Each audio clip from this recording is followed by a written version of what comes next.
السلام علیکم ورحمۃ اللہ وبرکاتہ۔ بسم اللہ الرحمن الرحیم۔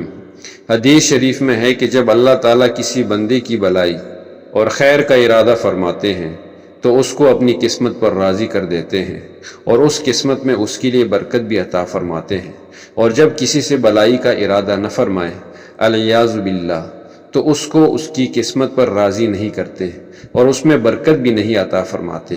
قسمت پر راضی ہونے کا یہ مطلب نہیں کہ آدمی تدبیر چھوڑ دے، بلکہ کام کرتا رہے اور یہ سوچے کہ اس کام کے نتیجے میں جو کچھ مل رہا ہے وہ میرے لیے بہتر ہے، تو پھر اللہ تعالیٰ اس کے لیے اس میں برکت عطا فرما دیتے ہیں۔ اس کے برعکس جو قسمت پر راضی نہ ہو بلکہ ہر وقت ناشکری کرتے رہیں تو نتیجہ یہ نکلتا ہے کہ جو تھوڑا بہت ملا ہوا ہے اس کی لذت سے بھی محروم ہو جاتا ہے اور اس میں برکت بھی نہیں ہوتی۔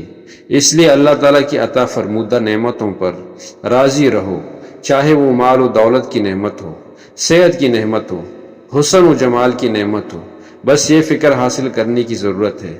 اسی سے قناعت حاصل ہوتی ہے، اسی سے تقدیر پر راضی رہنا نصیب ہوتا ہے، اسی سے تکلیفیں اور صدمے دور ہوتے ہیں۔ اللہ تعالیٰ اپنے فضل سے ہمیں یہ نعمت عطا فرما دے، آمین۔